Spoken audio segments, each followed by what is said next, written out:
Hello, everyone. Today I'm going to discuss the separation of church and state and why I believe that it is needed. I'm going to explain to you what the separation of church is and what the separation of church and state entails. I would also like to respond to some of the arguments against the separation of church and state. The main idea behind the separation of church and state is to limit and restrict what the government can do with religious groups and what religious groups can do with the government. The government cannot adopt religious policies from everyone, and the government cannot force the people to practice in religion. The government cannot place restrictions on other religious groups. The separation of church and state ensures that someone cannot use the government to impose their own religious beliefs. Government corporations cannot promote religious beliefs on their employees, just as school teachers cannot force students to say the pledge and practice religion. The government is to remain neutral in their support for religion. This ensures that all people of all different religions are treated equally and that our government shows support for all. Separation of church and state protects all from oppression. There are several good arguments defending the need for separation of church and state. For example, the first reason would be the rights of the minority will be protected from the intolerance of the majority by separation of church and state. For example, atheists are the fastest growing religious group in the nation. They often, however, find themselves to be oppressed and prosecuted for their beliefs. Laws cannot be passed if there are any discrimination found within the bill towards religious groups. Without the separation of church and state, religion could harm the government. For example, we could become involved in crusades and sacrifice what little unity our nation has left fighting over religious groups. A person should be allowed to practice and believe anything they want. This is supported by the U.S. Constitution. The First Amendment explicitly states that the government should stay out of religious affairs. It states that Congress should make no law against the establishment of a religion or prohibiting the free speech thereof. A large portion of the separation of church and state debate tends to revolve around our country's history. More specifically, our nation would rather be renowned as a Christian nation. There are many arguments today about how our founding fathers felt about the separation of church and state. Despite that one might hear from the members of their religious right, many of the framers of the Constitution and the Declaration of Independence were deists, theorists, and Freemasons. There is very little evidence to suggest that they wanted the government to interfere with religious affairs. Our Constitution does not state anything saying that we have to trust in God or Christianity. If the framers of the doctrine had really intended for us to be a Christian nation, they would have stated it in the document in the framers of our nation. However, they didn't say anything like that because they believed that religion should not have an influence on politics at all. Many framers were familiar with European affairs that stemmed from religious hatred. They wanted no interest in giving those types of opportunities and possibilities a chance of becoming.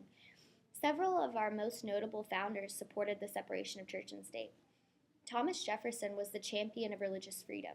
There are many quotes taken from him that prove what a staunch supporter of the separation of church and state he was.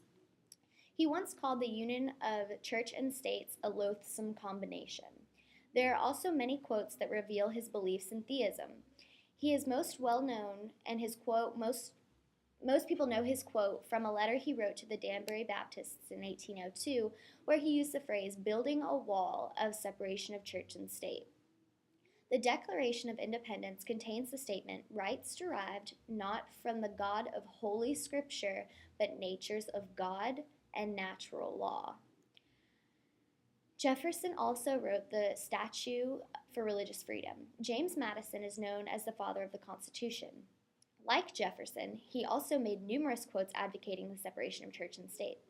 For example, in a letter he wrote to the Baptist churches in North Carolina, he mentioned having always regarded the practical distinction between religion and civil government as central to the purity of both. This is guaranteed by the Constitution of the United States. His summary of the First Amendment states that Congress should not establish a religion and enforce the legal observation of it by law, nor compel men to worship God in any way contrary to their conscience, or that one sect might obtain at the preeminence, or two combine together to establish a religion in which they would compel others to conform. There is also proof that suggests that many other founders, such as George Washington and John Adams, along with Benjamin Franklin, have also supported the separation of church and state.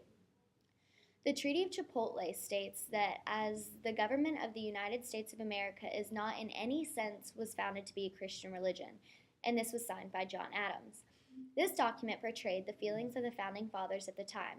There are many debates about Washington's beliefs, and many will claim that he is a devout Christian, but Washington's own writing states that he did not attend church. In fact, Washington talked very little about his spiritual and religious beliefs because he believed that religion should not play an influential part in government at all. He considered himself to be a deist or Freemason, and his friends would support that statement. Washington also stated that he thought that every man should be protected in the worshiping the deity that best serves his own conscience.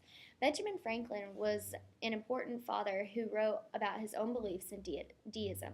Many of our founders were influenced by the writings of British philosophers such as John Locke, not the Bible. A non-religious government is not an anti-religious government. This is something that their religious right has trouble grasping. A non-religious government respects all religions by not placing one over another and allowing the citizens the right to their own religion. Religion is a private matter, and the government has no business influencing this. Our founding fathers understood and intended for the separation of church and state to remain imminent. Without the separation, government would be harmful for religion, and religion would be harmful to the government. That is all. Thank you.